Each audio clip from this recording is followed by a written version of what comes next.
Good morning, Representative Wind here. Today is Monday, October 30th, 2023.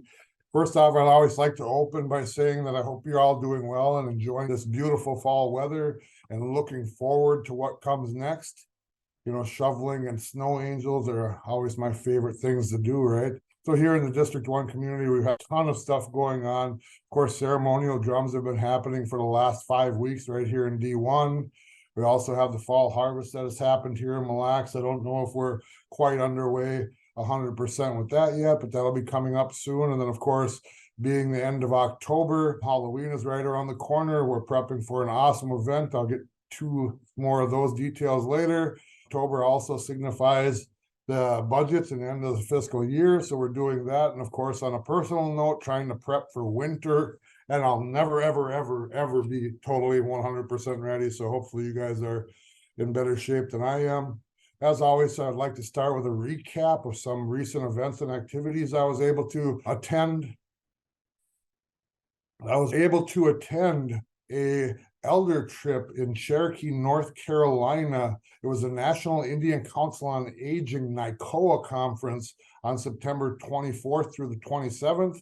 This was my first trip to this conference, and I was excited to learn more about NICOA and spend some time with our elders.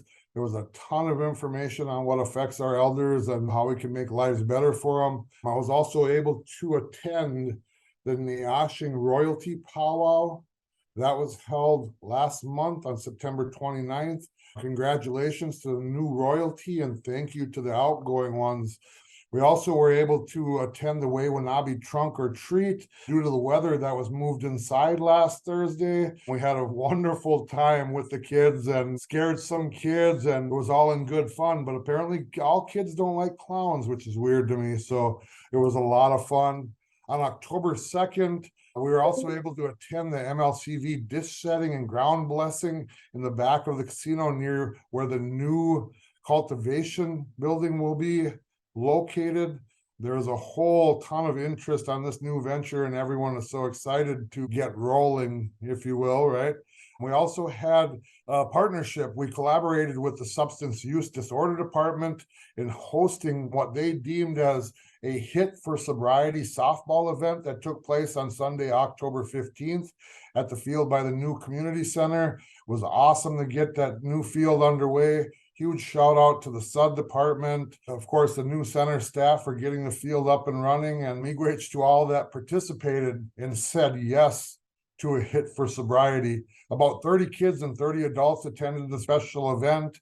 In other news, Chief Executive Benjamin has been holding meetings in all of our communities. I hope you're able to attend one of the chief's meetings regarding MCT enrollment and a Wilder survey/study that will gather information to help predict our population into the future. There were in-person meetings and also evening Zoom meetings available. Just a reminder out there to everybody that this Wilder study, MCT enrollments, everything going on, it could have huge impacts to the band now and into the future. So please pay attention or reach out if you need any information.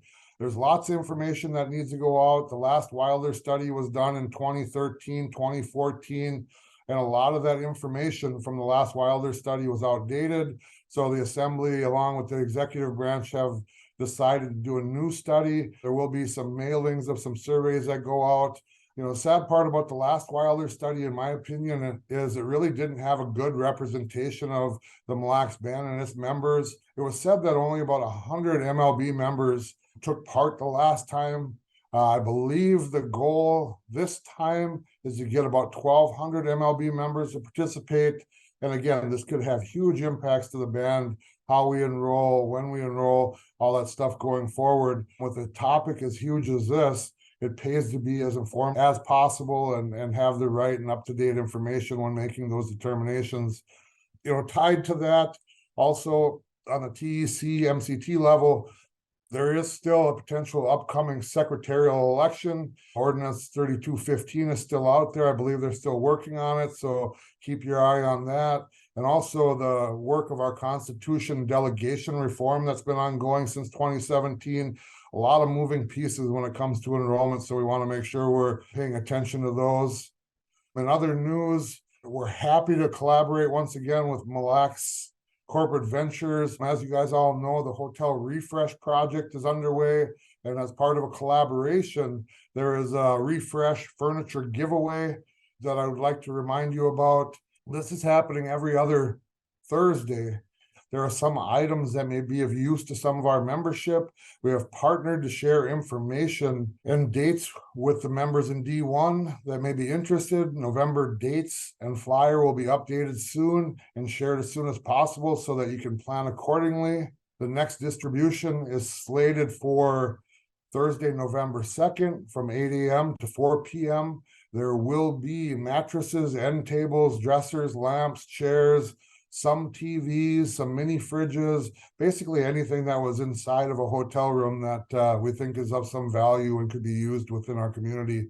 Please note that unlike other distributions, that you are responsible for loading and hauling and unloading all the items, and make sure that we remain respectful. If you haven't been able to get there, there have been a couple people that have reached out. What I've been telling them is don't get nervous. I think there were roughly 60 to 80 rooms now that have been started, and that still leaves over 500 rooms worth of stuff that will be available to the membership upcoming. So be patient. There's plenty of opportunity coming. In band assembly updates or announcements, there's lots of things going on and happening in legislative. We've been busy working on a number of things there. So, of course, as I mentioned earlier, end of fiscal year and budgets, we were working actively on both the base government biennium and Mille Lacs Corporate Ventures budgets. There's a lot of stuff to consider when looking at this very important topic. It really does have effects for a couple of years out, so we are actively working on that. In other legislative news, the cannabis bill is back out to public comment. I believe that public comment closes on Wednesday morning. This one's a real big one. The last time we went out to public comment, it was very preliminary and early on in the legislation, but we wanted to make sure that we were representing the interests of our communities. So after community meetings and the last public comment period, there were over 65 public comments that were reviewed and considered for incorporation into this new and very exciting statute. The other assembly members and I decided to get more feedback on the changes to see if we missed anything from the different perspectives that were offered. So we went back out to public comment. This time, I believe it was for 14 days. And again, that ends on Wednesday morning. The legislation's got to come because we're broken ground and we got to figure out how we're going to govern that whole thing now. Also in legislative news, Miners Trust is back in the hopper, following a recent veto by the chief. This Miners Trust was an attempt to codify the Miners Trust agreement into statute, and now we're going to go back and see what we can do. We are also working on the HR personnel policy. That's an amendment to Title VI, actively being worked on again. These new additions include maternal, paternal leave, some social media changes within it. And then by popular demand, employee loans has finally reached close to the top of the list. This is a topic that came up a bunch over the last couple of years, and the way that it was administered forever wasn't in line with statute. So now we're trying to figure out how to do it and the best way to get those employee loans back up and rolling. So if you've reached out to me, please know that we're working on it. On MCT, TEC news, the meetings were held the 24th and the 25th at Shooting Star Casino and Hotel up in Mahnomen. I had originally planned on attending the upcoming meetings, but due to some other extenuating circumstances, I wasn't able to, but just always want to put that out there that it did happen. I was able to attend the Urban Community Halloween Party last Thursday, the 26th, from 5 to 7. It was awesome, man. There were a lot of kids there, a lot of families. Representative Merrill and I attended along with some District 1 office staff. It was great to see so many smiling faces and happy faces enjoying the wonderful party that the urban office hosted. Thank you to the urban office for allowing us to tag along. We're very happy to attend and give out treats to everyone. As a reminder to the urban members, I do have time slots available for any interested urban members that would like to have conversations. If you would like to, please set up a meeting with me. Contact Darla Roach, 320 3620793 to schedule a time if you're interested. Otherwise, just reach out to me. If you got my personal cell, that also works, and we can visit at any time. It was nice to see you guys. A reminder that the D1 October community meeting is canceled. We'll have one in November on Wednesday, the 29th.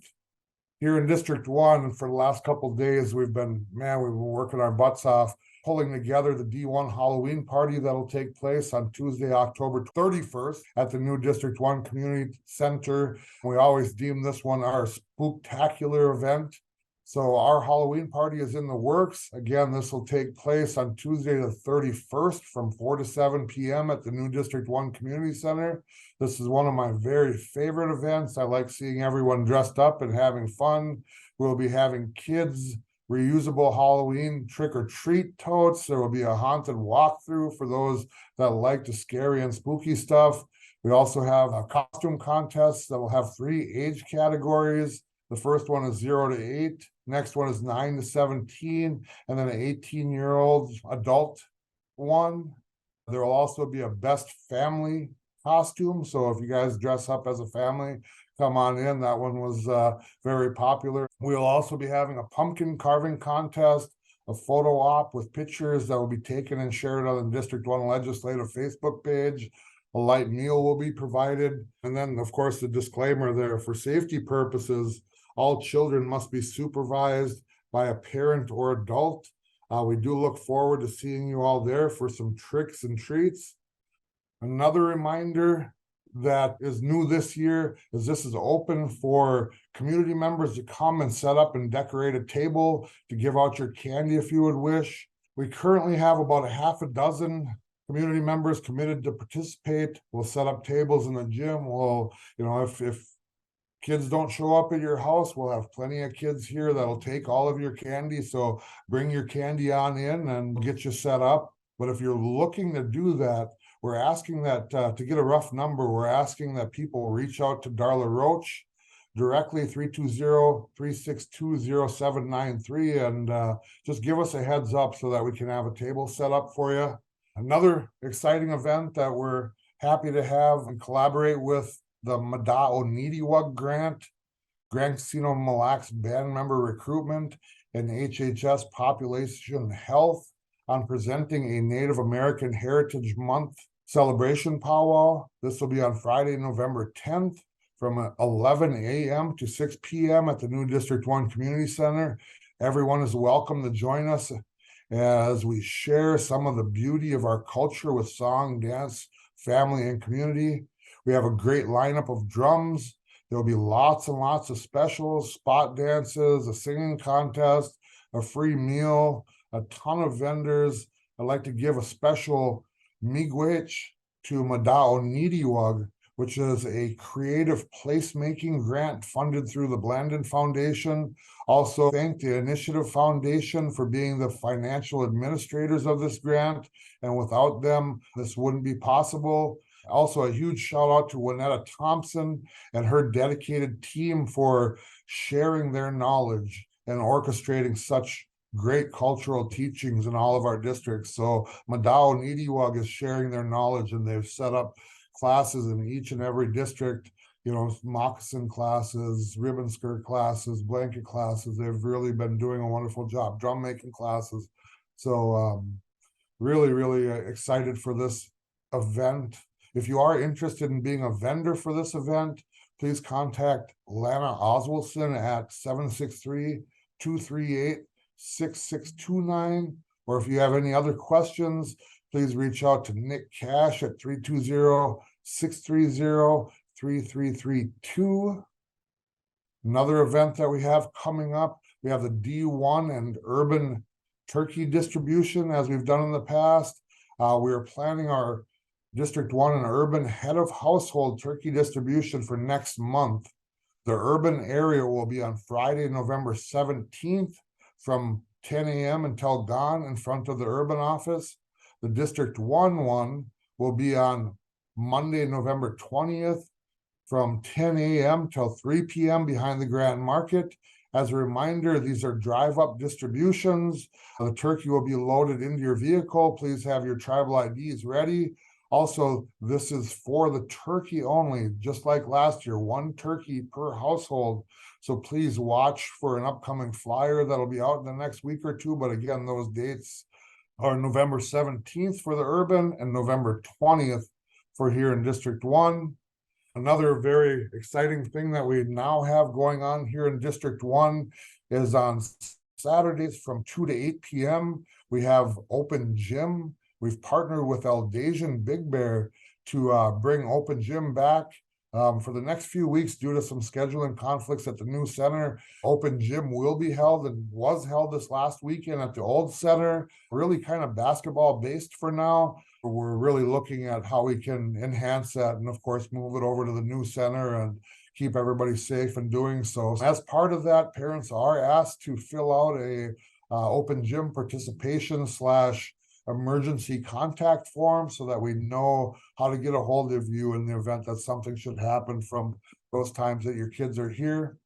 And then kind of in tougher news, I wanted to close by acknowledging a very, very dear friend of mine. So before finishing up, I wanted to take a moment again to acknowledge a very sad loss to the entire Mille Lacs band community. Skip Churchill passed away in District 3 community last week.